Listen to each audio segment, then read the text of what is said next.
1987 August 26 കേരളത്തിൽ ചരിത്രപരമായ ഒരു പ്രഖ്യാപനം നടന്നു. ജാതി അടിസ്ഥാനത്തിലല്ല, പൂജ ചെയ്യാൻ പഠിച്ച എല്ലാ ഹിന്ദുക്കൾക്കും ക്ഷേത്രങ്ങളിൽ പൂജ ചെയ്യാനുള്ള അവകാശമുണ്ടെന്ന് താന്ത്രിക പണ്ഡിതന്മാരും സാമൂഹ്യ പരിഷ്കർത്താക്കളും എല്ലാവരും കൂടി അന്നൊരു വിളംബരം പുറപ്പെടുവിച്ചു. അതാണ് ചരിത്രപ്രസിദ്ധമായ പാലിയം വിളംബരം. ക്ഷേത്ര സംരക്ഷണ സമിതിയുടെ ചുമതലയിൽപ്പെട്ട ആളും RSSൻ്റെ പ്രചാരകനുമായിരുന്ന മാധവ്ജിയുടെ നേതൃത്വത്തിലായിരുന്നു ഈ പാലിയ വിളംബരം നടന്നത്. അതിനുശേഷം സുപ്രീം കോടതി ഉൾപ്പെടെ ഇത് അംഗീകരിക്കുകയും ക്ഷേത്രങ്ങളിൽ എല്ലാ ജാതിയിലും പെട്ട പൂജ പഠിച്ചവർക്ക് പൂജ ചെയ്യാനുള്ള അവകാശമുണ്ടെന്ന് പ്രഖ്യാപിക്കുകയും ചെയ്തു. പാലിയം വിളംബരത്തിനെ തുടർന്നുണ്ടായ ചരിത്രപരമായ മാറ്റങ്ങളുടെ ഭാഗമായി ദേവസ്വം ബോർഡ് ക്ഷേത്രങ്ങളിൽ എല്ലാ ജാതിയിലും പെട്ട ഹിന്ദുക്കൾ ജോലി ചെയ്യുന്നുണ്ട്, ശാന്തിക്കാരായി. അങ്ങനെ ദേവസ്വം ബോർഡ് ക്ഷേത്രത്തിൽ ജോലി ചെയ്തുകൊണ്ടിരുന്ന PR വിഷ്ണു എന്ന ശാന്തിക്കാരനെതിരെ ഇടത് അനുകൂല സംഘടന നടത്തിയ പ്രതികാര നടപടികളെ തുടർന്ന് അദ്ദേഹം ഇപ്പോൾ രാജിവെച്ചിരിക്കുന്ന വാർത്തയാണ് പുറത്തു വന്നിരിക്കുന്നത്. എന്താണ് യഥാർത്ഥത്തിൽ സംഭവിച്ചതെന്നും അദ്ദേഹത്തിനെതിരെ എന്തൊക്കെയാണ് ഇടത് അനുകൂല സംഘടന നടത്തിയ പ്രതികാര നടപടികളെന്നും ശ്രീ വിഷ്ണു നമ്മളോട് പ്രേവിൻ്റെയോട് പ്രതികരിക്കുകയാണ്. താൻ നേരിട്ട ജാതി വിവേചനവും അതിനെതിരെ നടത്തിയ പോരാട്ടവുമാണ് തനിക്കെതിരെ ഇത്തരത്തിൽ പെരുമാറാൻ ഈ ദേവസ്വം ബോർഡിലെ സംഘടനയെ പ്രേരിപ്പിച്ചതെന്നാണ് വിഷ്ണു പറയുന്നത്.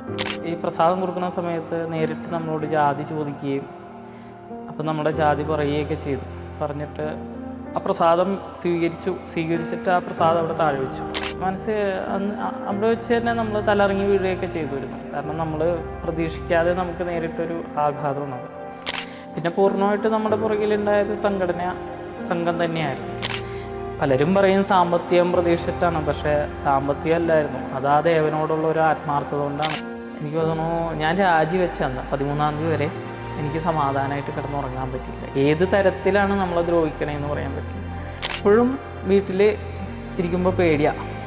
ഏത് തരത്തിലാണ് ഇത് തിരിച്ചു വരുന്നത്, ഇല്ലെങ്കിൽ ഏത് തരത്തിൽ നാട്ടിലുള്ള അണികളെ വെച്ച് തന്നെ, അല്ലെങ്കിൽ നാട്ടിലുള്ള ഈ ഇടത് യൂണിയൻ്റെ ആളുകളെ വെച്ച് തന്നെ ചിലപ്പോൾ നമ്മളെ ദ്രോഹിക്കും എന്നൊക്കെ ഉള്ളൊരു ഭയമാണ്. പുറത്തോട്ട് ഇറങ്ങാൻ തന്നെ പേടിയാണ്. വെല്ലുവിളികളൊക്കെ പേടിച്ചിട്ട് ഇവരുടെ കൂട്ടത്തിൽ നിന്നു. പക്ഷേ എനിക്ക് തോന്നുന്നു ഇപ്പോഴും നമ്മുടെ കൂടെ സംഘടനയുണ്ട്.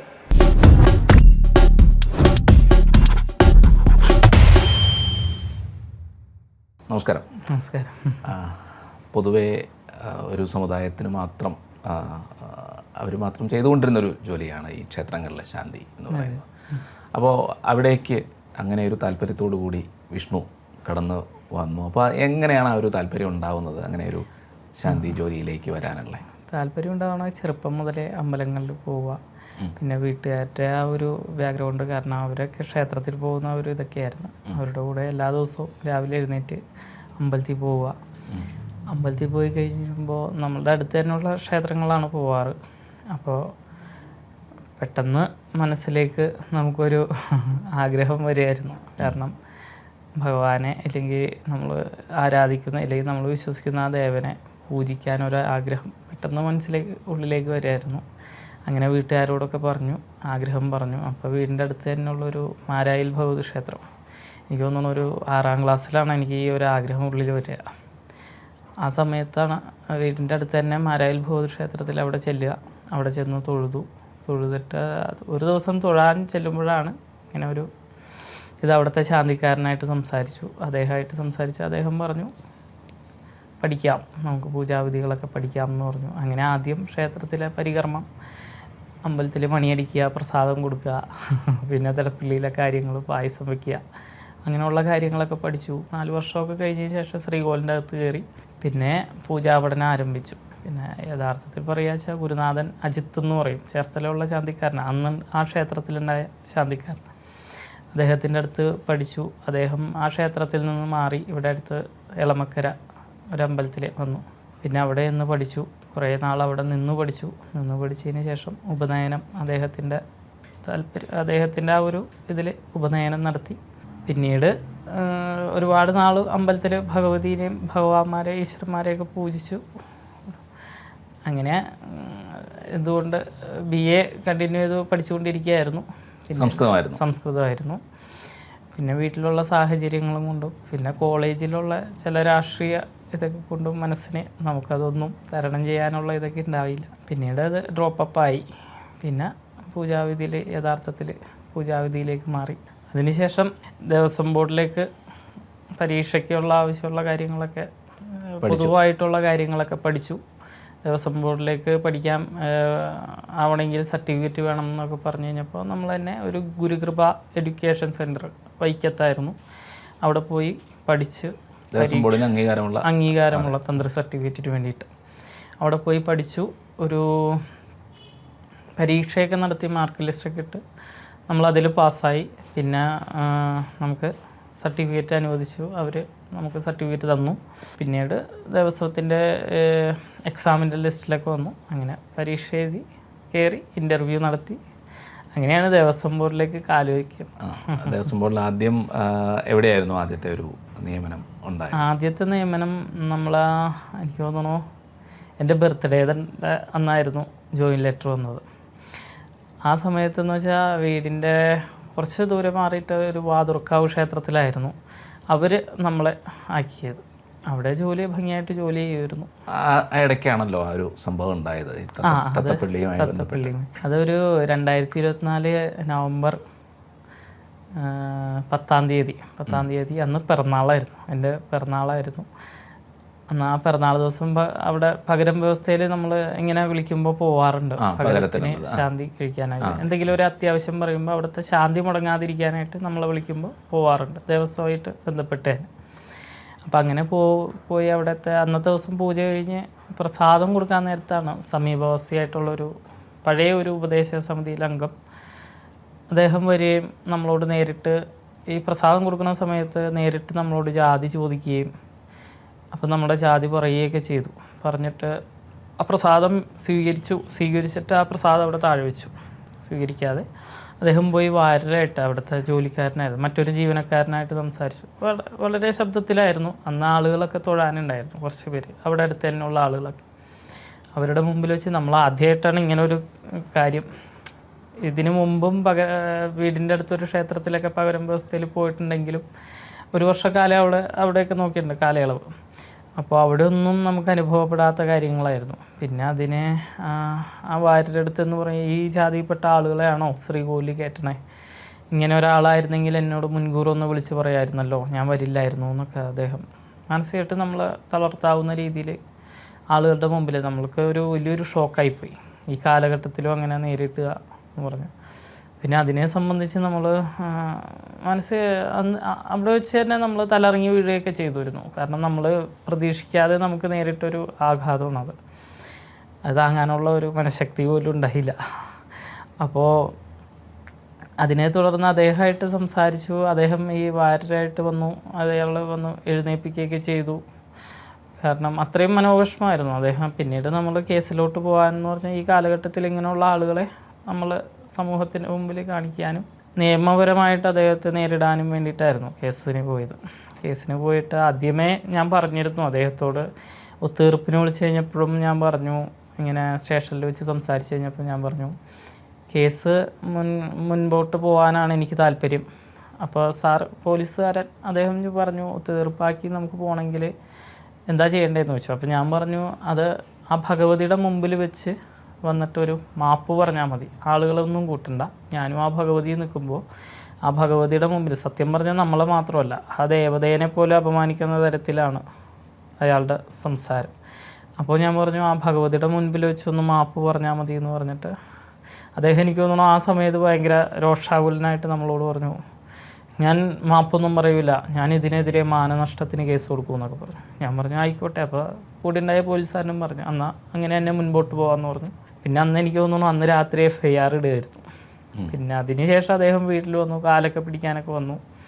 ഞാൻ പറഞ്ഞു അതിനുള്ള ഒരു സമയം കഴിഞ്ഞു, കാല് പിടിക്കാനുള്ള സമയമൊക്കെ കഴിഞ്ഞു. കാരണം ഞാനൊരു അവസരം തന്നിരുന്നു എന്ന് വെച്ചാൽ ആ ഭഗവതിയുടെ മുമ്പിൽ വന്ന് മാപ്പ് പറഞ്ഞാൽ മതി, ഞങ്ങൾ രണ്ടും മാത്രം മതി, സമീപ ആരും വേണ്ട, ആ ഭഗവതിയോട് പറഞ്ഞാൽ മതി, എന്നോടും പറയണ്ട, കാലും പിടിക്കേണ്ട, ഭഗവതിയോട് പറഞ്ഞാൽ മതി എന്നേ പറഞ്ഞുള്ളൂ.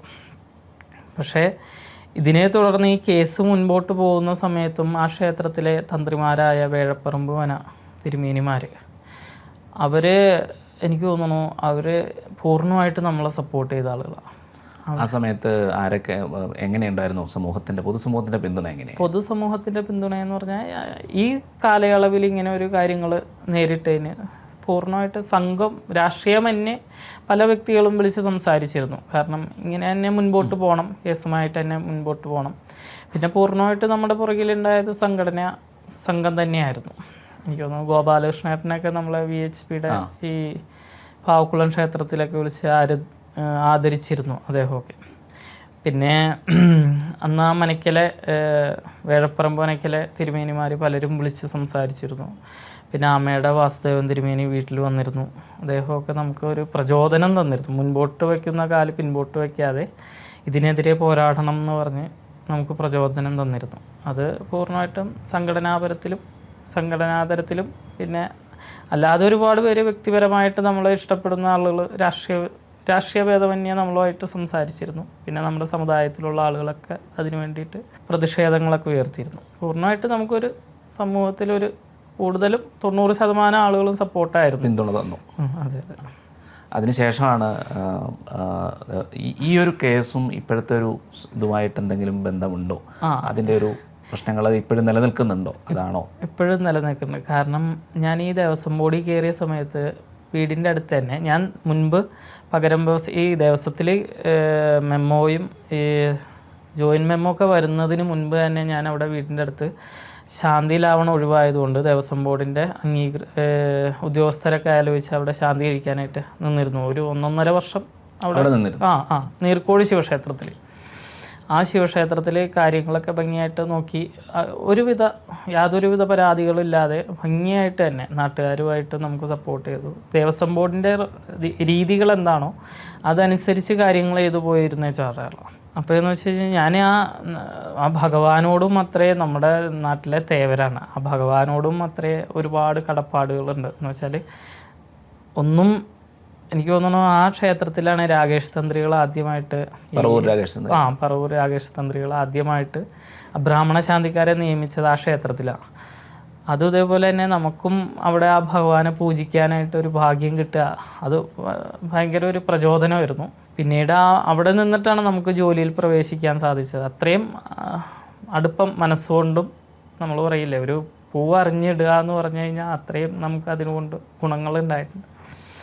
പലരും പറയും സാമ്പത്തികം പ്രതീക്ഷിച്ചിട്ടാണ്, പക്ഷേ സാമ്പത്തികം അല്ലായിരുന്നു, അത് ആ ദേവനോടുള്ള ഒരു ആത്മാർത്ഥത കൊണ്ടാണ്. ഞാൻ ദേവസ്വത്തിൽ കയറുന്ന ജോയിൻറ്റ് ലെറ്റർ വന്നു, നമ്മൾ അപ്പോയിൻമെൻറ്റ് ചെയ്യണതിൻ്റെ അന്ന് നവംബർ 11 അപ്പോയിൻമെൻറ്റ് ചെയ്യണതിൻ്റെ അന്ന് അവിടെ ചെന്ന് ഓഫീസിൽ ചെന്നു. നമ്മൾ അസിസ്റ്റൻറ്റ് കമ്മീഷണറാണ് നമ്മളെ നിയമിക്കുന്നത്.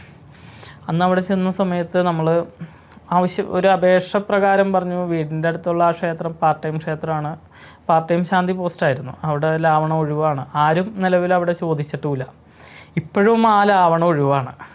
അപ്പോൾ ഞാൻ പറഞ്ഞു ആദ്യ സമയത്ത് ജോയിൻ ചെയ്യുമ്പോൾ എനിക്ക് ആ ഒരു ദേവസ്വം ബോർഡിൻ്റെ വകയായിട്ടൊരു അരി കഴിക്കുന്നെങ്കിൽ ഇല്ലെങ്കിൽ നമ്മൾ ജോലി ചെയ്യുന്നതിൻ്റെ എന്തെങ്കിലും ഒരു വിഹിതം പറ്റുന്നുണ്ടെങ്കിൽ അത് ആ ദേവനെ പൂജിച്ചിട്ട് വേണം എന്നുള്ളൊരു ആഗ്രഹം നമ്മുടെ ഉള്ളിലുണ്ടായിരുന്നു ആദ്യമായിട്ട്.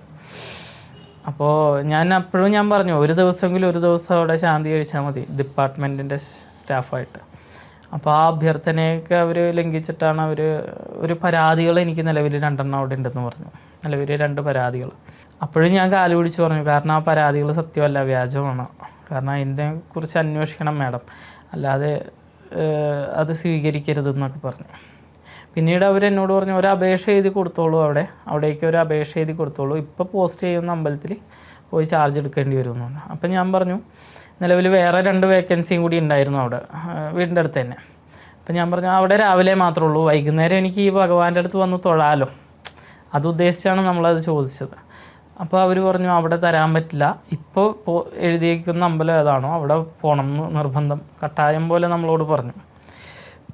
അതിൻ്റെ പിന്നിലും യൂണിയൻ പ്രവർത്തകരാണ്, കാരണം അത്രയും ശാന്തിക്കാരെൻ്റെ ഒപ്പം ജോലി അപേക്ഷിച്ച എല്ലാവർക്കും ഈ യൂണിയൻ മുഖാന്തരം അവരാവശ്യപ്പെട്ട സ്ഥലങ്ങളിൽ എനിക്ക് തോന്നുന്നു ഒരു മാക്സിമം അവിടെ ഉണ്ടായാലും ഒരു ഭൂരിഭാഗം ആളുകൾക്ക് യൂണിയൻ മുഖാന്തരമാണ് അവർ ആവശ്യപ്പെട്ട സ്ഥലങ്ങളിൽ കൊടുക്കുകയൊക്കെ ചെയ്തിരുന്നു. നമ്മളോട് മാത്രം ഇത്തരത്തിലൊരു പ്രവൃത്തി കാണിച്ചു. പിന്നെ ആ വാതുറക്കാവ് എന്ന് പറഞ്ഞ ക്ഷേത്രത്തിൽ അന്ന് തന്നെ വൈകുന്നേരം തന്നെ പോയി ഞാൻ ജോയിൻ ചെയ്തു. അവിടെ ഒരു ശാന്തിക്കാരനായ അയാൾ ഇവരുടെ തന്നെ ഈ യൂണിയൻ്റെ തന്നെ ഒരു അനുഭാവിയായിരുന്നു, ഇടതുപക്ഷ യൂണിയൻ്റെ ഒരു അനുഭാവിയായിരുന്നു. അദ്ദേഹം ഞാൻ ജോയിൻ ചെയ്യുന്ന സമയത്ത് അവിടെ നാട്ടുകാരൊക്കെ അദ്ദേഹത്തിനോട് വെറുപ്പായിരുന്നു. കാരണം അത്തരത്തിലായിരുന്നു അദ്ദേഹത്തിൻ്റെ പ്രവൃത്തികൾ. ഒരു വിശ്വാസമില്ലാത്ത രീതിയിലുള്ള പൂജാതി കാര്യങ്ങളും ആളുകളോടുള്ള ബിഹേവിങ് ഒക്കെ അതുപോലെ തന്നെ. അപ്പോൾ ഞാൻ ജോയിൻ ചെയ്യണതിൻ്റെ അന്ന് വൈകുന്നേരം തന്നെ അവിടെയുള്ള കമ്മിറ്റിക്കാർ, ഉപദേശ സമിതി അംഗങ്ങൾ എന്നോട് വന്ന് പറഞ്ഞു, അവിടെയുള്ള ആഭരണങ്ങളും കാര്യങ്ങളൊക്കെ നമ്മൾ നോക്കണം എന്നൊക്കെ പറഞ്ഞു കഴിഞ്ഞപ്പോൾ ഞാൻ മാനേജറെ വിളിച്ചു പറഞ്ഞു. നമ്മളെ മുകളിൽ ചുമതലയുള്ള ആളെ വിളിച്ച് പറഞ്ഞു, മാഡത്തിൻ്റെ സാന്നിധ്യത്തിൽ എനിക്ക് ഇതൊക്കെ പറ്റാൻ പറ്റുള്ളൂ, അല്ലാതെ നമുക്ക് ഇതിൻ്റെ റൂളുകൾ അറിയില്ല, ദിവസത്തിൻ്റെ രീതികൾ നമുക്കറിയില്ല. അപ്പോൾ ഈ മാഡം പറഞ്ഞു ഞാൻ വരില്ല എന്നൊക്കെ പറഞ്ഞു. പിന്നീട് വേറെ ഒരാളെ പറഞ്ഞു വിട്ടു, അയാൾക്കും കൃത്യമായിട്ട് റൂളുകൾ അറിയില്ലായിരുന്നു. അങ്ങനെ ഇതൊരു കാണിച്ചു എന്നുള്ള രീതിയിൽ ഭഗവതിയുടെ ആഭരണങ്ങളൊക്കെ നമുക്ക് കാണിച്ചു തന്നു. അപ്പോൾ എനിക്ക് തോന്നുന്നു അന്ന് രാത്രി കിടക്കുമ്പോൾ നമുക്ക് ഉറക്കം വരുന്നില്ല.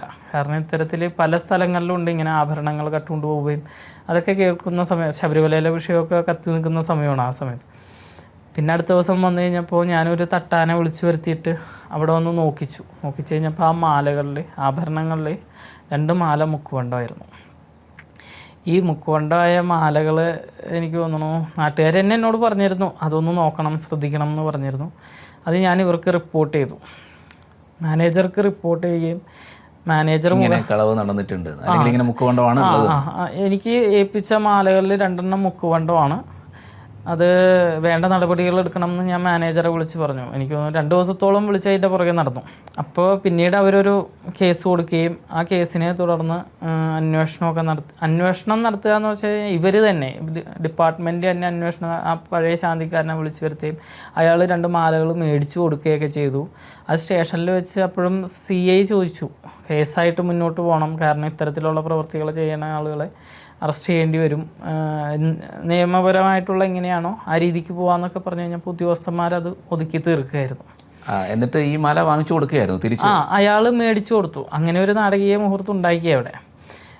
അപ്പോൾ എന്നെ സംബന്ധിച്ച് ഈ യൂണിയൻ്റെ ഒരു ഉപദ്രവം ഒരു പ്രീ പ്ലാൻഡ് ആയിട്ടുള്ള കാര്യമായിരുന്നു. നമുക്ക് നിർബന്ധപൂർവ്വം അവിടെ തരികയും ഇത്തരത്തിലുള്ള ഒരു കെണി വെച്ചിട്ടുണ്ടെന്നുള്ളത് ആ ഭഗവതി മുഖാന്തരം എനിക്ക് തോന്നുന്നു ഒരു ദിവസത്തിനുള്ളിൽ തന്നെ നമുക്കത് മനസ്സിലായി.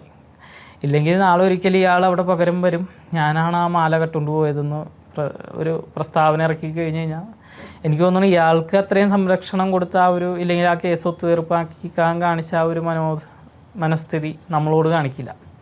ചിലപ്പോൾ നമ്മളെ അറസ്റ്റ് ചെയ്യുകയും അതിന് ചിലപ്പോൾ യൂണിയൻ കൂടെ നിൽക്കുക, കാരണം അവരുടെ ഒരു പ്രീ പ്ലാൻഡ് ആയിട്ടുള്ള കാര്യമാണല്ലോ നടന്നത്.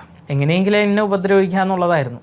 പിന്നെ ഈ ജോയിൻ ചെയ്യുന്നതിന് മുൻപ് തന്നെ ഇവരെന്നെ മൂകാംബി ക്ഷേത്രത്തിൽ, പറവൂർ ദക്ഷിണ മൂകാംബി ക്ഷേത്രത്തിൽ വിളിച്ചു വരുത്തിയിട്ട് നമ്മളോട് യൂണിയനിൽ ചേർന്നില്ലെങ്കിൽ സമാധാനമായിട്ടൊന്നും ജോലി ചെയ്യാൻ പറ്റില്ല എന്നൊക്കെ അങ്ങനെ തന്നെ പറഞ്ഞു. അങ്ങനെയൊക്കെ എന്നോട് പറഞ്ഞിരുന്നു.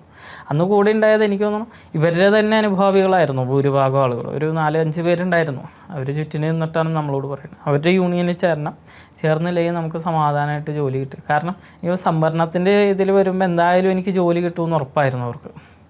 അപ്പോൾ റാങ്ക് ലിസ്റ്റൊക്കെ കണ്ടു കഴിഞ്ഞപ്പോൾ അപ്പോഴാണ് വിളിച്ചു വരുത്തിച്ചിട്ട് അങ്ങനെ പറയണേ. നമുക്കതിനൊന്നും നമ്മളുടെ ഇതിൽ സംസാരിക്കാൻ, നമുക്ക് അനുകൂലമായിട്ട് സംസാരിക്കാൻ ആളുകളില്ല. കാരണം ഇവരുടെ ആളുകൾ തന്നെയാണ് ദേവസ്വം ബോർഡിൽ അന്നുണ്ടായത് ഇവരുടെ ആളുകൾ തന്നെയാണ്. നമുക്ക് അനുകൂലിച്ച് സംസാരിക്കാൻ ഒരാൾ പോലും ഉണ്ടാവില്ല. അപ്പോൾ അത്തരത്തിലുള്ള പ്രവൃത്തികൾ ചെയ്ത ആളുകളാണ് അവരൊക്കെ. അതുപോലെ തന്നെ ദേവസ്വം ബോർഡിൽ അവിടെ ശാന്തി കഴിച്ചുകൊണ്ടിരിക്കുന്ന സമയത്ത് തന്നെ എനിക്ക് നിലവിലുണ്ട് നീർക്കോട് ശിവക്ഷേത്രത്തിൽ എനിക്കെതിരെ വന്ന് 2 പരാതികളെ പറ്റി അന്വേഷിക്കാനായിട്ട് ഞാനും എൻ്റെ സമുദായത്തിലുള്ള ഒരു ചേട്ടനുമായിട്ട് അസിസ്റ്റൻറ്റ് കമ്മീഷണറുടെ ഓഫീസിൽ ചെന്നിരുന്നു. അവിടെ ചെന്ന സമയത്ത് പലതവണ ചെന്നിരുന്നു, അദ്ദേഹം ഒറ്റക്കായാലും ചെന്നിരുന്നു. ആ സമയത്തൊക്കെ പറയണതെന്ന് വെച്ചാൽ റിപ്പോർട്ട് കിട്ടിയിട്ടില്ല, അന്വേഷണം നടത്തി റിപ്പോർട്ട് തന്നിട്ടില്ല മാനേജറെ വിളിച്ചറിയുമ്പോൾ പറയും, മാനേജർ പറയും ഞാൻ റിപ്പോർട്ട് കൊടുത്തു, ഇവർ പറയും എനിക്ക് കിട്ടിയിട്ടില്ല. അങ്ങനെയുള്ള നാടകീയ മുഹൂർത്തം. കാരണം ധ്വജപ്രതിഷ്ഠ ചടങ്ങ് നടക്കുന്നുണ്ട്, അതിൽ നിന്നൊക്കെ എന്നെ ഒഴിവാക്കാൻ വേണ്ടിയിട്ടായിരുന്നു ഈ ഇത്തരത്തിലുള്ള കാര്യങ്ങൾ നടക്കണേ. അപ്പോൾ ഈ ഞങ്ങൾ അന്വേഷിക്കാൻ ഇതുപോലെ ഫെബ്രുവരി 30 ഞങ്ങൾ അന്വേഷിക്കാൻ ചെന്ന് കഴിഞ്ഞപ്പോൾ ജനുവരി 30 ഞങ്ങൾ ഇതിനെപ്പറ്റി അന്വേഷിക്കാൻ ചെന്നു. ഞാനും ആ ചേട്ടനും കൂടി അന്വേഷിക്കാൻ ചെന്നപ്പോൾ ഇവരുടെ ഒരു അജണ്ട എന്തായിരുന്നു എന്ന് പറഞ്ഞാൽ 2024 കൊടുത്ത ആ കേസ് പിൻവലിക്കുകയാണെങ്കിൽ നമുക്ക് ആവശ്യപ്പെട്ട ദിവസത്തിൽ സമാധാനമായിട്ട് സ്വസ്ഥമായിട്ടും ജോലി ചെയ്യാമെന്നാണ് അവർ നമ്മളോട് ആവശ്യപ്പെട്ടു. അങ്ങനെ പറഞ്ഞു, നമ്മളോട് പറഞ്ഞു. ഇതിൻ്റെ പിന്നിലും ഇവരും യൂണിയനായിട്ടൊക്കെ നല്ല ബന്ധമുണ്ട്. കാരണം അവർ ആ യൂണിയനിലെ അംഗങ്ങളാണ്. ഈ അസിസ്റ്റൻറ്റ് കമ്മീഷണർ, മാനേജർ, ഇവരെല്ലാം ഈ യൂണിയനിൽ, ഈ ശക്തമായ യൂണിയനിലെ അംഗങ്ങളാണ്. അപ്പോൾ നേരത്തെ അങ്ങനെ ഒരു ആക്ഷേപം ഉന്നയിച്ച തത്തപ്പള്ളി അമ്പലത്തിൽ വെച്ച് നടന്ന ആ ആളിന് ഇവരുമായിട്ട് ബന്ധമുണ്ട്, യൂണിയനുമായിട്ട് ബന്ധമുണ്ട്. ദേവസ്വം അല്ലെ യൂണിയനുള്ള അല്ലെ ഇടതുപക്ഷമായിട്ട് ബന്ധമുള്ള ആളാണ്. കാരണം ഇടതുപക്ഷ യൂണിയനിലുള്ള ഈ തിരുവിതാംകൂർ ദേവസ്വം ബോർഡിൻ്റെ അണ്ടറിലുള്ള ഈ അംഗീകൃത സംഘടനയിലെ ചില വ്യക്തികളായിട്ട് ഇദ്ദേഹത്തിന് നല്ല ബന്ധമുള്ള ആളാണ്.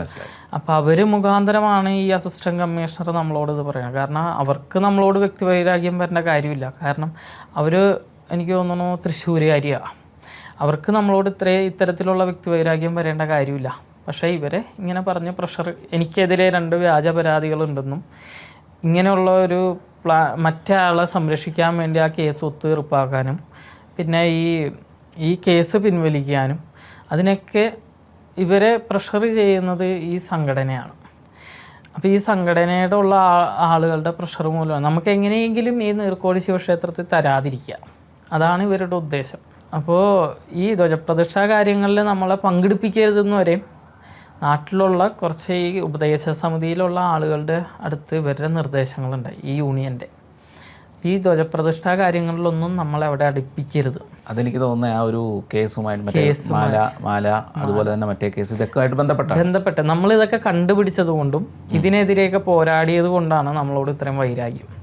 അപ്പം നാട്ടിലുള്ള കുറച്ച് ഈ ഇടത് സഹയാത്രികരുമായിട്ട് ഇവർ ബന്ധപ്പെട്ട് ആ ക്ഷേത്രത്തിലെ ധ്വജപ്രതിഷ്ഠാ ചടങ്ങുകളിലൊന്നും വിഷ്ണുവിനെ സഹകരിക്കാൻ സമ്മതിക്കരുത്. എനിക്ക് ഇന്നലെയാണ് ഞാൻ ആ ക്ഷേത്രത്തിൽ 3 ദിവസമായി തുടങ്ങി. വീട്ടിൽ നിന്നിട്ട് നമുക്ക് മാനസികമായിട്ട് ഒരുപാട് വിഷമം. കാരണം നാട്ടിൽ നടക്കുന്ന ഒരു പ്രധാന ചടങ്ങ്, ഒരു ജന്മത്തിൽ എനിക്ക് തോന്നുന്നു അങ്ങനെ ഒരു ചടങ്ങ് കാണാനായിട്ടുള്ള യോഗം ഉണ്ടാവില്ല നമ്മുടെ ഈ വീടിൻ്റെ അടുത്തുള്ള ആ ക്ഷേത്രത്തിൽ. എനിക്ക് തോന്നുന്നു ഇന്നലെയാണ് ഞാൻ വൈകുന്നേരം പോയി എന്തെങ്കിലും ആവട്ടെ എന്ന് കരുതി നമ്മൾ തൊഴാൻ പോകുമ്പോൾ പിന്നെ നമുക്ക് തൊഴാൻ വരാൻ പാടില്ല എന്ന് പറയാൻ പറ്റില്ലല്ലോ. സഹകരിക്കാൻ പാടില്ലെന്ന് അവരുടെ അധികാരം വെച്ച് അവർക്ക് പറയാം. തൊഴാൻ വരാൻ പാടില്ല എന്ന് ആർക്കും പറയാൻ പാടില്ല. ഏതൊരു ഭക്തനും ഏതൊരു ക്ഷേത്രത്തിലും പോയി തൊഴണതിനൊന്നും ഇവിടെ ഇതൊന്നുമില്ല. അങ്ങനെ നിരന്തരമായി നമ്മളെ ഈ യൂണിയൻ വേട്ടയാടിക്കൊണ്ടിരിക്കുക. കാരണം നമ്മളെ സംരക്ഷിക്കേണ്ട ആളുകൾ എന്ന് പറയുന്നവർ തന്നെ നമ്മളെ നിരന്തരമായി ഒരു ക്രൂശിച്ചുകൊണ്ടിരിക്കുക, ദ്രോഹിച്ചുകൊണ്ടിരിക്കുക. എങ്ങനെയെങ്കിലും നമ്മളെ പ്രഷർ ചെയ്ത് ഇതിൽ നിന്ന് പിന്മാറുക, അതുപോലെ തന്നെ എങ്ങനെയെങ്കിലും നമ്മളെ നശിപ്പിക്കാൻ ശ്രമിക്കുക, നമ്മളിതിൽ നിന്ന് ഇട്ടിട്ട് പോകാൻ ശ്രമിക്കുക. ഞാൻ ഈ രാജിവെക്കണോ എന്ന് പറഞ്ഞു കഴിഞ്ഞപ്പോൾ തന്നെ മാനേജർ എന്നോട് പറഞ്ഞതെന്ന് വെച്ചാൽ ഒരു മുദ്ര പേപ്പർ മേടിച്ച് അതിൽ ഇന്ന കാരണങ്ങളും ഉണ്ട്, ഇത്തരത്തിലുള്ള കാരണങ്ങളൊന്നും മുദ്രപത്രത്തിൽ എഴുതാൻ പാടില്ല, ഞാൻ രാജിവെച്ച് പുറത്തു പോവുകയാണ്. അതിന് വേണ്ടിയിട്ട് വരെ അവർ പ്രഷർ ചെയ്തു. കാരണം ഇത് മുകളിലേക്ക് ചെല്ലാൻ പാടില്ല. നമ്മളുടെ കാരണം എങ്ങനെയെങ്കിലും വിഷ്ണു രാജിവെച്ച് പോയാൽ മതി. കടലാസിൽ എഴുതി പേപ്പർ എഴുതി തരാൻ പറഞ്ഞ് നമ്മളെ പ്രഷർ ചെയ്ത ആളാണ് മാനേജർ. അവർ പിന്നീടാണ് നമ്മളുടെ ഒരു സ്വാധീനം കൊണ്ട് പലരും നമ്മളോട് പറഞ്ഞു അങ്ങനെ മുദ്രപത്രത്തിലൊന്നും എഴുതി കൊടുക്കാൻ പാടില്ല, എഴുതി കൊടുക്കണമെങ്കിൽ അത് DC, നമ്മുടെ അപ്പോയിൻമെൻറ്റ് അതോറിറ്റിയായ DC ദേവസ്വം കമ്മീഷണറുടെ അനുവാദ പ്രകാരം വേണം. നമ്മൾ ഇത്തരം കാരണത്താലാണ് ദേവസ്വത്തിൽ നിന്ന് ഇറങ്ങി പോകുന്നതെന്ന് നമ്മൾ വ്യക്തമായിട്ട് എഴുതി നമ്മൾ രാജിവെക്കുക എന്ന് വെച്ചാൽ എൻ്റെ മനോവിഷമം അറിഞ്ഞുകൊണ്ടാണ് അവർ പറയണത്. എന്ന് വെച്ചാൽ എനിക്കിതിൽ തുടർന്ന് പോകാൻ പറ്റില്ല. ഞാൻ അത്തരത്തിൽ അവരെയൊക്കെ വിളിച്ച് കരഞ്ഞു. നമ്മൾ കുറച്ച് അടുപ്പമുള്ളവരോടൊക്കെ നമ്മൾ പറഞ്ഞു എന്ന് വെച്ചാൽ രാജിവെക്കാതെ നിവൃത്തിയില്ല. ദേവസ്വത്തിൽ കയറി അന്ന് തുടങ്ങി എനിക്ക് തോന്നുന്നു ഞാൻ രാജിവെച്ച അന്ന് 13-ാം തീയതി വരെ എനിക്ക് സമാധാനമായിട്ട് കിടന്നുറങ്ങാൻ പറ്റില്ല. ഏത് തരത്തിലാണ് നമ്മളെ ദ്രോഹിക്കണേന്ന് പറയാൻ പറ്റില്ല. ഈ യൂണിയൻ്റെ പിന്നിൽ പ്രവർത്തിക്കുന്ന ഈ പ്രധാന നേതാക്കന്മാർ അവർക്കെതിരെ ഒരുപാട് പരാതികളുണ്ട്. അവർ ഒരുപാട് സാമ്പത്തിക ഇടപാടുകളൊക്കെ നടത്തുന്ന ആളുകളൊക്കെയാണ്. അവർക്കെതിരെ ഒരു അന്വേഷണം പോലും, എനിക്ക് തോന്നുന്നു ഒരു ചെറുവിരൽ പോലും അനക്കാൻ ദേവസ്വത്തിൻ്റെ ഉദ്യോഗസ്ഥന്മാർക്ക് കഴിയണില്ല. ഇവരൊക്കെ ദേവസ്വം ബോർഡിലെ സ്റ്റാഫുകളാണ്. ഇവരൊക്കെ ഇപ്പോഴും ദേവസ്വം ബോർഡിലെ ജീവനക്കാരാണ്. അവർക്കെതിരെ ഒരു ചെറുവിരൽ പോലും അനക്കാനായിട്ട് ഒരു ദേവസ്വം ഉദ്യോഗസ്ഥർക്ക് കഴിയുന്നില്ല. അവരെ എനിക്ക് തോന്നുന്നു സംരക്ഷിക്കുകയാണെന്ന് തോന്നുന്നു. ഇത്തരത്തിൽ നമ്മളേതെങ്കിലും ഒരു വ്യക്തി, ഒരു യൂണിയൻ മാത്രമേ ഉള്ളൂ ഇവിടെ. ഇതിൽ അംഗീകരിച്ച ദേവസ്വം ബോർഡ് അംഗീകരിച്ച ആകെ ഒരു സംഘടന എന്ന് പറഞ്ഞാൽ ഇത് മാത്രമേ ഉള്ളൂ, ഇടത് സംഘടനയാണ്. പിന്നെയും സംഘടനകളുണ്ട്, അതൊന്നും നമുക്ക് തോന്നുന്നു അത്ര ശക്തമല്ല. അതുകൊണ്ട് തന്നെയാണ് നമ്മൾ ഇതിൽ വന്ന് ചേരുകയും ഇവരുടെ ദ്രോഹം പേടിച്ചിട്ടാണ്. കാരണം പുറത്ത് നിന്നിട്ട് വരെയും നമ്മളെ ദ്രോഹിക്കുകയാണ്. പകരത്തിന് വിളിക്കാൻ പാടില്ല, പകരം ജോലി ചെയ്യാൻ പാടില്ല. ഒരു ക്ഷേത്രത്തിൽ നട തുറക്കാൻ വൈകി, ഇല്ലെങ്കിൽ ഒരു ക്ഷേത്രത്തിൽ നട തുറന്നില്ല എന്ന് പറഞ്ഞാൽ ആ കുറ്റം വരെ നമ്മുടെ തലയിൽ ചാരി വെച്ചാൽ അവിടുത്തെ ശാന്തിക്കാരൻ അയാൾക്ക് പകരം വ്യവസ്ഥയിൽ കിട്ടുന്ന ശമ്പളം ചോദിച്ചു 1000 രൂപ വെച്ച് ഒരു ദിവസം വേണമെന്ന് പറഞ്ഞു. ദേവസ്വം ബോർഡ് അത് അനുവദിച്ചില്ല. അങ്ങനെ അയാൾ നട അടച്ച് പോയി. അതിന് വരെ ആ കുറ്റം വരെ എൻ്റെ ഈ വാതുർക്കാവ് ക്ഷേത്രത്തിൽ ആ കുറ്റം വരെ എൻ്റെ തലയിൽ അവിടുത്തെ നാട്ടുകാർക്ക് യഥാസ്ഥിതി സത്യം അറിയാം. ആ കുറ്റം വരെ എൻ്റെ തലയിൽ കെട്ടിവെച്ചു ഈ ദേവസ്വത്തിൻ്റെ ഈ സംഘടനയിലുള്ള നേതാക്കന്മാർ. എന്നുവെച്ചാൽ ഞാനാണ് ആ ക്ഷേത്രത്തിലെ പൂജ മുട്ടിച്ചിട്ടിട്ട് പോയത്. അത് ഈ കേസ് കൊടുത്തതിന് ശേഷം 2024 ആ കേസ് കൊടുത്തതിന് ശേഷം നിരന്തരം നമ്മളെ വേട്ടയാടിക്കൊണ്ടിരിക്കുക. എനിക്ക് തോന്നുന്നു വളരാൻ സമ്മതിക്കുകയില്ല. എന്നാൽ ഒരുപാട് ദ്രോഹം ചെയ്യാൻ വേണം. മനസ്സാവാച അറിയാത്ത കാര്യങ്ങളിൽ നമ്മളെ കൊണ്ടുപോയി ഇടുകയും വേണം. ഇപ്പോഴും നമ്മൾ ആ ക്ഷേത്രത്തിൻ്റെ ഞാൻ ജോലി ചെയ്തിരുന്ന വെച്ചാൽ ദേവസ്വത്തിൻ്റെ ജോലി ചെയ്തിരുന്ന വെച്ചാൽ ക്ഷേത്രത്തിലെ ആളുകൾ ഇന്നുകൂടി വീട്ടിൽ വന്നുള്ളൂ കാലത്ത്. അവർ പറഞ്ഞ സ്വാമി എങ്ങനെയാണ് ഇതിൽ രാജിവെച്ച് തിരിച്ചു പോകുന്നത്, ആ ക്ഷേത്രത്തിൽ ഇപ്പോൾ ഒരു കാര്യങ്ങളും ഭംഗിയായിട്ട് നടക്കണില്ല എന്നൊക്കെ പറഞ്ഞ് അവർ ഇന്ന് വരെ വീട്ടിൽ വന്നിരുന്നുള്ളൂ. വന്ന് ഒരുപാട് സങ്കടപ്പെട്ടു. കാരണം എന്നെ അറിയാവുന്നവർക്ക് എന്ന് വെച്ചാൽ എൻ്റെ ബിഹേവിങ്ങും ആളുകളോടുള്ള പെരുമാറ്റം വെച്ച് അവർക്കറിയാം നല്ല രീതിയിൽ കാര്യങ്ങളൊക്കെ ഭംഗിയായിട്ട് കൊണ്ടുപോകുന്നുണ്ട്. അത് അവിടെയുള്ള നാട്ടുകാരോട് ചോദിച്ചാലും അറിയാം. അതുപോലെ തന്നെ നീർക്കോളി ശിവക്ഷേത്രത്തിൽ പകരം വ്യവസ്ഥയിൽ നോക്കിക്കൊണ്ടിരിക്കുന്ന സമയത്ത് അവിടെയുള്ള ഭൂരിഭാഗം ആളുകളും നമുക്ക് സപ്പോർട്ടുള്ള നമ്മുടെ സ്വന്തം നാടല്ലേ. സ്വന്തം നാട്ടിൽ സ്വന്തം ഭഗവാനെ പൂജിക്കാൻ കിട്ടിയൊരു ഭാഗ്യമായിട്ടാണ് ഞാൻ കരുതിയിട്ടുള്ളൂ. യാതൊരുവിധ തെറ്റുകളും ഞാൻ അവിടെ നിന്നിട്ട് ചെയ്തിട്ടില്ല. നമുക്കത് ആ ഭഗവാന്റെ മുമ്പിൽ മാത്രമേ പറയാൻ പറ്റുള്ളൂ. സത്യം യഥാർത്ഥം നമുക്ക് നമ്മളറിയാവുന്ന ആ ഭക്തർക്കും അറിയാം അതിൻ്റെ യഥാർത്ഥ സത്യാവസ്ഥ. ഈ ഇടത് അനുകൂലമെന്ന് പറയുമ്പോൾ സ്വാഭാവികമായിട്ട് ഇവർ ഏറ്റവും കൂടുതൽ പറയുന്നത് ഇങ്ങനെയുള്ള ഇപ്പോൾ എല്ലാ വിഭാഗം ജനങ്ങളെയും ഒരുപോലെ കാണണം എന്നൊക്കെയാണല്ലോ ഇവർ പൊതുവെ പറയുന്നത്. പക്ഷേ വിഷ്ണുവിനോട് നേരെ തിരിച്ചാണല്ലോ. അതെ, നമ്മളോട് നേരെ തിരിച്ച് ഇതിൽ എനിക്ക് തോന്നുന്നു ആ 2024 ആ കേസ് കൊടുത്തതിന് ശേഷം നമ്മുടെ ആ ഒരു വളർച്ചയോ ഇല്ലെങ്കിൽ നമ്മൾ ആ കേസ് കൊടുത്തതിന് ശേഷമുള്ള നമ്മളോടുള്ള വിരോധമാണ് ഇവർ കാണിക്കുന്നത്. ഞാനതാ നേരത്തെ പറഞ്ഞത്, ഈ നമ്മളെ സംരക്ഷിക്കേണ്ടതെന്ന് പറയുന്ന ആളുകൾ തന്നെ നമ്മളെ ദ്രോഹിക്കുകയാണ്. മാക്സിമം എത്രത്തോളം ഇട്ട് നമ്മളെ ദ്രോഹിക്കാവും. ഇപ്പോഴും വീട്ടിൽ ഇരിക്കുമ്പോൾ പേടിയാണ് ഏത് തരത്തിലാണ് ഇത് തിരിച്ചു വരുന്നത്, ഇല്ലെങ്കിൽ ഏത് തരത്തിൽ നാട്ടിലുള്ള അണികളെ വെച്ച് തന്നെ ഇല്ലെങ്കിൽ നാട്ടിലുള്ള ഈ ഇടത് യൂണിയൻ്റെ ആളുകളെ വെച്ച് തന്നെ ചിലപ്പോൾ നമ്മളെ ദ്രോഹിക്കും എന്നൊക്കെ ഉള്ളൊരു ഭയമാണ്. പുറത്തോട്ട് ഇറങ്ങാൻ തന്നെ പേടിയാണ്. വീട്ടുകാർക്കും അതെ, വീട്ടുകാർക്കും ആ ഒരു ഭയം ഇപ്പോഴും ഉണ്ട് നമ്മളോട്. ഈ ഒരു പൊതുവെ പറയുന്നത് ഇപ്പോൾ നേരത്തെ പറഞ്ഞു തത്തപ്പള്ളിയുടെ ആ വിഷയത്തിൽ ഇപ്പോൾ RSS ആണ് സപ്പോർട്ട് ചെയ്തതെന്ന് പറയുന്നു. പക്ഷേ ഇടത് അനുകൂല സംഘടനകളും ഇടത് പാർട്ടികളും എല്ലാം പറയുന്നത് RSS ഒരു സവർണ്ണ സംഘടനയാണെന്നാണല്ലോ. അല്ല, നമ്മൾ ഈ സംഘടനയിലേക്ക് ഇറങ്ങിയാലേ നമുക്ക് മനസ്സിലാവുള്ളൂ ഈ സംഘടനയുടെ രീതികൾ. പുറത്തുനിന്ന് പലർക്കും പറയാം അതൊരു സവർണ മേധാവിത്വത്തിൻ്റെ കൂടെ പ്രവർത്തിക്കുന്ന സംഘടനയാണ്, ഇല്ലെങ്കിൽ അവർക്ക് വേണ്ടിയിട്ട് മാത്രമുള്ള സംഘടനയാണ്. പക്ഷേ എനിക്ക് തോന്നുന്നു ഈ സംഘടനയുടെ ഉള്ളിലോട്ട് വന്നു കഴിഞ്ഞാൽ ഇത്തരത്തിലുള്ള ചിന്താഗതികളെല്ലാം മാറും. ഞാൻ പഠിച്ചിരിക്കുന്ന എൻ്റെ സംഘം എന്ന് പറഞ്ഞാൽ എനിക്ക് മുകളിലുള്ള സംഘപ്രവർത്തകർ, എനിക്ക് മുകളിലുള്ള സ്വയം സേവകരാണ്. അവരുടെ രീതികൾ അങ്ങനെയാണ്. ഇപ്പോൾ നമ്മൾ ആ ശാഖയിൽ നേരത്തെ ശാഖയിൽ പോയിരുന്നു, ശാഖയുടെ ചുമതലയൊക്കെ ഉണ്ടായിരുന്നു, മുഖ്യക്ഷയായിട്ട് ചുമതലയൊക്കെ ഉണ്ടായിരുന്ന ആളായിരുന്നു. പിന്നെ ജോലി സംബന്ധമായിട്ട് ഇവരുടെ ദ്രോഹം പേടിച്ചിട്ടാണ് പിന്നീട് നമ്മൾ ശാഖയായിട്ടൊക്കെ ഒരു ബന്ധപ്പെടാതിരുന്നത്. കാരണം എത്തരത്തിൽ വേണമെങ്കിൽ നമ്മളെ ദ്രോഹിക്കാം, വെല്ലുവിളികളൊക്കെ പേടിച്ചിട്ട് ഇവരുടെ കൂട്ടത്തിൽ നിന്നത്. പക്ഷേ എനിക്ക് തോന്നുന്നു ഇപ്പോഴും നമ്മുടെ കൂടെ ആ സംഘടനയുണ്ട്. ഇങ്ങോട്ട് വരുന്ന സമയത്ത് തന്നെ VHPയുടെ വിശ്വ ഹിന്ദു പരിഷത്തിൻ്റെ സംസ്ഥാന തലത്തിലുള്ള അദ്ദേഹം അനിൽ, അങ്ങനെ എന്തോ അഡ്വക്കേറ്റ് അനിൽ, അദ്ദേഹം എന്നെ വിളിച്ചിട്ട് പറഞ്ഞു, ദേവസ്വം ബോർഡ് രാജി അംഗീകരിച്ച് വിഷ്ണു പുറത്ത് പോവുകയാണെങ്കിൽ പാവക്കുളം ക്ഷേത്രത്തിൽ വിശ്വ ഹിന്ദു പരിഷത്തിൻ്റെ കീഴിലുള്ള പാവക്കുളം ക്ഷേത്രത്തിൽ ജോലി തരാം, ശാന്തി വ്യവസ്ഥയിൽ ജോലി തരാമെന്ന് എന്നോട് പറഞ്ഞു.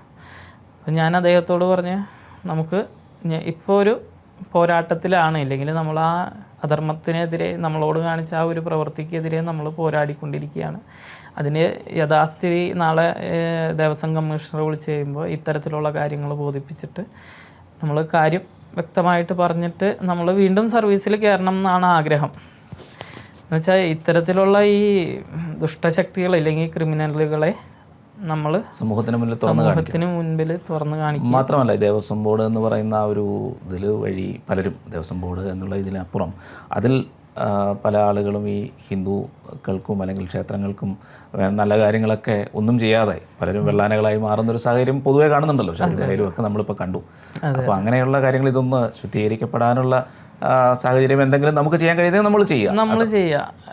സ്വതവേ എന്നോട് പറഞ്ഞു, പലരും പറഞ്ഞു, രാജിവെച്ച് പുറത്തു പോയി കഴിയുമ്പോൾ നാളെ ഒരിക്കലും മറ്റൊരാൾ, പിന്നെ രാജിവെച്ചതിന് ശേഷം നമ്മളോട് പറഞ്ഞു, രാജിവെച്ച് പുറത്ത് പോകുമ്പോൾ എന്നെപ്പോലുള്ള ഒരാൾ നാളെ ഒരിക്കലും വരാനായിട്ട് ഭയക്കും. പക്ഷേ നമ്മൾ ഇതിനെതിരെ പോരാടണം, നമ്മളുടെ നിലപാടിന് ഉറച്ച് നിൽക്കണം എന്ന് നമ്മളോട് പറയുന്ന ആളുകളുണ്ട്. ഇപ്പോഴും നമ്മൾ രാജി അംഗീകരിക്കാൻ, നമ്മൾ ജോലിയിൽ പ്രവേശിക്കണം എന്ന് ഒരുപാട് പേര് ആഗ്രഹിക്കുന്നുണ്ട്. പക്ഷേ എന്ന് വെച്ചാൽ ആ സമയത്ത് നമ്മൾ നേരിട്ട ആ ഒരു മാനസിക വിഷമങ്ങളും വീട്ടുകാരുടെ വിഷമങ്ങളും എന്ന് വെച്ചാൽ കൂടുതൽ വിഷമമായെന്ന് പറഞ്ഞു കഴിഞ്ഞാൽ, ഞാൻ ഈ അസിസ്റ്റൻറ്റ് കമ്മീഷണറിനെതിരെ ഒരു കേസ് കൊടുത്തിരുന്നു. ആ കേസ് നീർക്കോടി ശിവക്ഷേത്രത്തിൽ ധ്വജപ്രതിഷ്ഠ നടക്കുന്ന ആ ഒരു ചടങ്ങുമായിട്ട് ബന്ധപ്പെടുത്തി അവർ ലിങ്ക് ചെയ്യിപ്പിച്ചു. കാരണം ഞാൻ ആ കേസ് കൊടുത്തത് കൊണ്ടാണ് നീർക്കോടി ശിവക്ഷേത്രത്തിൽ ഒരു പേപ്പർ ശരിയാവാഞ്ഞതെന്ന് അവിടെയുള്ള ഉപദേശക സമിതിയിലെ അംഗങ്ങളോട് ഇവർ പറഞ്ഞു. ഈ ഉപദേശക സമിതി അംഗങ്ങൾ ഇത് മൊത്തം നാട്ടിൽ മൊത്തം പറഞ്ഞു. ഈ വിഷ്ണു കേസിന് പോയത് കൊണ്ടാണ് നീർക്കോടി ശിവക്ഷേത്രത്തിൽ ധ്വജപ്രതിഷ്ഠയ്ക്ക് താമസം വന്നത്, ഇല്ലെങ്കിൽ ആ ഒരു പേപ്പർ ശരിയാവാഞ്ഞതെന്ന് ഇവർ സമൂഹത്തിൽ നമ്മുടെ നാട്ടിലുള്ള ആളുകളോടൊക്കെ പറഞ്ഞു വരുത്തി. ആ ഒരു മനോവിഷമം എന്ന് പറഞ്ഞാൽ നമ്മൾ ഒരിക്കലും നമ്മൾ ആ വ്യക്തിപരമായിട്ട് നേരിട്ട ആ ഒരു അധിക്ഷേപം, ഇല്ലെങ്കിൽ ആ ഒരു വിവേചനം, ഇല്ലെങ്കിൽ ആ ഒരു ഭീഷണിക്കെതിരെ നമ്മൾ കേസ് കൊടുത്തതും നമ്മളെന്ന വ്യക്തിയെ ആ ഒരു പൊതു ക്ഷേത്രമായിട്ട് ബന്ധിപ്പിച്ചു. ആ ക്ഷേത്രത്തിൽ ആ ചടങ്ങിനുള്ള ഒരു പേപ്പർ ശരിയാവാഞ്ഞത് ഈ വിഷ്ണു കേസിന് പോയത് കൊണ്ടാണ് നടക്കാനെന്ന് വരെ പറഞ്ഞു. അത് അത്തരത്തിലെ ആളുകളുടെ ഇടയിൽ നമ്മുടെ നാട്ടിൽ തന്നെയുള്ള ഇടത് സഹയാത്രികർ പറഞ്ഞു പരത്തി. അവരുടെ തന്നെ ഭീഷണിയായിരുന്നു. അവിടുത്തെ ജീവനക്കാരനോട് പറഞ്ഞു, വിഷ്ണുവിനെ അവിടെ ധ്വജപ്രതിഷ്ഠ ചടങ്ങിലൊന്നും പങ്കെടുപ്പിക്കരുത്. അവിടെയും ഈ വേഴപ്പറമ്പ് വന തിരുമേനിമാരാണ്. അവർ വരെ എന്നെ വിളിച്ച് ചോദിച്ചു, കാരണം വിഷ്ണു എന്താണ് വരാത്തതെന്ന് വരെ ചോദിച്ചു. ഇന്നലെ കണ്ടിട്ട് മനക്കിലെ തന്നെ തിരുമേനി എന്നോട് പറഞ്ഞു, വിഷ്ണു എന്താ പുറത്ത് മാറി നിൽക്കണേ എന്താ? ഞാൻ പറഞ്ഞു, ഇത്തരത്തിലാണ് തിരുമേനി, നമ്മളോട് സഹകരിക്കരുതെന്നാണ് പറഞ്ഞേക്കണേ. മനഃപൂർവ്വം ഒരു ഉണ്ടാവാതിരിക്കാൻ ഭഗവാന്റെ കാര്യം ഭംഗിയായിട്ട് നടക്കട്ടെ എന്ന് കരുതിയാണ് മാറി നിൽക്കണേ. അപ്പോൾ ഇപ്പോഴും ആ ഒരു പോരാട്ടത്തിലാണ് അതിൻ്റെ സത്യം. ഇനി എന്താണ് ഉദ്ദേശിക്കുന്നത്? ഇതുമായി ബന്ധപ്പെട്ടുള്ള ചർച്ചകൾ നടക്കുന്നുണ്ടോ? അന്വേഷണങ്ങളോ മറ്റോ ഉണ്ടോ? മേലധികാരികളിൽ നിന്ന് അന്വേഷണം ഉണ്ടായോ? ഇത് നമ്മൾ ഒരു മനസ്സിലാക്കിയിടത്തോളം യൂണിയൻ്റെ പ്രഷർ മുഖാന്തരം ഈ പേപ്പർ അസിസ്റ്റൻറ്റ് കമ്മീഷണർ മുകളിലേക്ക് വിട്ടിട്ടില്ല. DC-ക്ക് 13-ാം തീയതി കൊടുത്ത പേപ്പർ ദേവസ്വം കമ്മീഷണറുടെ കയ്യിലെത്തിയിട്ടില്ല. അന്ന് തന്നെ ഞാൻ പറഞ്ഞിരുന്നു, ഇത് ദേവസ്വം കമ്മീഷണറെ ഏൽപ്പിക്കണം. എൻ്റെ അപ്പോയിൻമെൻ്റ് അതോറിറ്റി ദേവസ്വം കമ്മീഷണറാണ് തീരുമാനിക്കണേ രാജി തന്നോ വേണ്ടേ. ഇപ്പോഴും എൻ്റെ ഞാൻ അവിടെയുള്ള ഒരു അന്വേഷണത്തിൽ ആ പേപ്പർ ഇപ്പോഴും മുകളിലേക്ക് പോയിട്ടില്ല. അത്തരത്തിൽ ആ പേപ്പർ അവിടെ ചെന്ന് കഴിഞ്ഞാലേ നമ്മളായിട്ട് അവർ ചർച്ച ചെയ്തിട്ട് നമ്മളുടെ കാരണങ്ങൾ വ്യക്തമാക്കിയിട്ട് നമ്മൾ ഇത്തരത്തിലുള്ള മാനസിക വിഷമം കൊണ്ടാണ് ദേവസ്വം ബോർഡിൽ നിന്ന് രാജിവെച്ച് പുറത്തു പോയതെന്നൊക്കെ അവരോട് വ്യക്തമാക്കാം. ഇപ്പോഴത്തെ എനിക്ക് തോന്നുന്നു പ്രസിഡൻറ്റ് അത്തരത്തിലുള്ള ഒരു മനുഷ്യനല്ല, നല്ലൊരു വ്യക്തിയാണെന്നാണ് ഞാൻ മനസ്സിലാക്കിയേക്കുന്നത്. ഇതിനെതിരെ തീർച്ചയായും നടപടിയെടുക്കുന്ന ഒരാളായിരിക്കും. എന്തായാലും വിഷ്ണുവിൻ്റെ പോരാട്ടം വിജയിക്കട്ടെ. കൂടുതൽ പേർക്ക് ഇങ്ങനെയൊരു സാഹചര്യത്തിലേക്ക് ഉയർന്നു വരാനും കൂടുതൽ പേർക്ക് ഈ ജോലി ചെയ്യാനും കഴിയട്ടെ. വിഷ്ണുവിൻ്റെ പോരാട്ടം അവർക്കെല്ലാവർക്കും ഒരു മാതൃകയാവട്ടെ, പ്രചോദനമാവട്ടെ എന്ന് ആശംസിക്കുന്നു. നമസ്കാരം.